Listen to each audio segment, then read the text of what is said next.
Oliver had been to the works to be mended. Some troublesome cars tricked him, and the Great Western engine fell into the turntable well. Now Oliver was as good as new, but he was still worried about cars. "I'd rather not use them," he puffed to himself. But the cars sang songs rude and loud. Scruffy, their leader, led the chorus.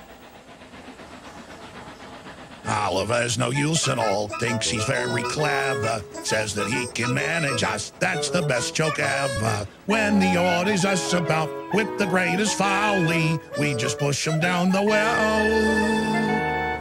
Pop goes a lolly." Thomas, Duck, and Percy were shocked. "Be quiet," they ordered.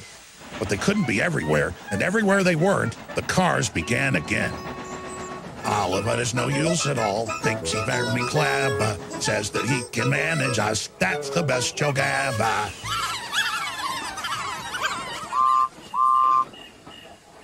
At last, the engines gave up.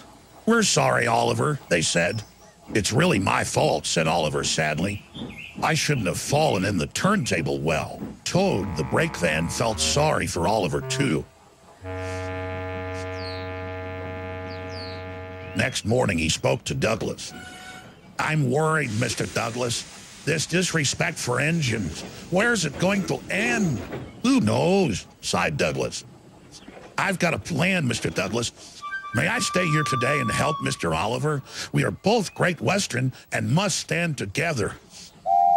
"Certainly, Toad," replied Douglas and puffed away. Soon Toad was explaining his plan. "Goodness gracious, Toad, I don't think you should suggest such a thing to Oliver." But Oliver interrupted. "No, Duck, Toad's right. It's really my fault. I must put this trouble right. I meant no disrespect, you understand." "Of course not, Toad. Anyway, driver says the same, and he's arranged it with the station master." "Very well, Oliver," conceded Duck, "but I must hurry. My passengers will be waiting. Good luck." "So long," smiled Oliver bravely, but he felt dreadfully nervous inside. Oliver marshaled the worst cars 2 by 2. "That's the way, Mr. Oliver," whispered Toad. "And if you leave that Scruffy till last, then you'll have him behind you, and you can bump him if he starts his nonsense."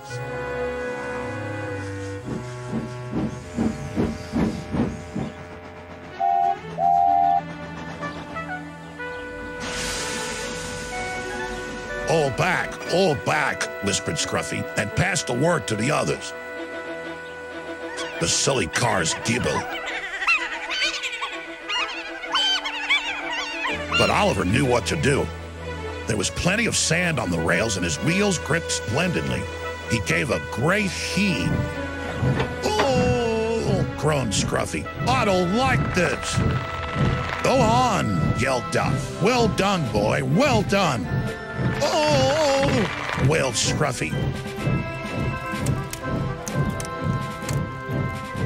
"I'm coming apart!"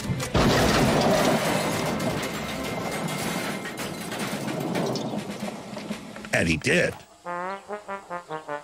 Then there was trouble. "Well, Oliver, so you don't know your own strength, is that it?" "No, sir," said Oliver nervously. Sir Topham Hatt inspected Scruffy. "As I thought. Rotten wood, rusty frames. Maybe if we put you back together, you earn yourself a better name."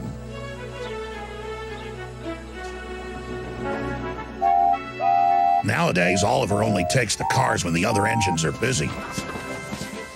But they're always quick to warn each other. Take care with Mr. Oliver. If you play tricks on him, you'll never be the same car again. Scruffy has learned his lesson and says nothing at all.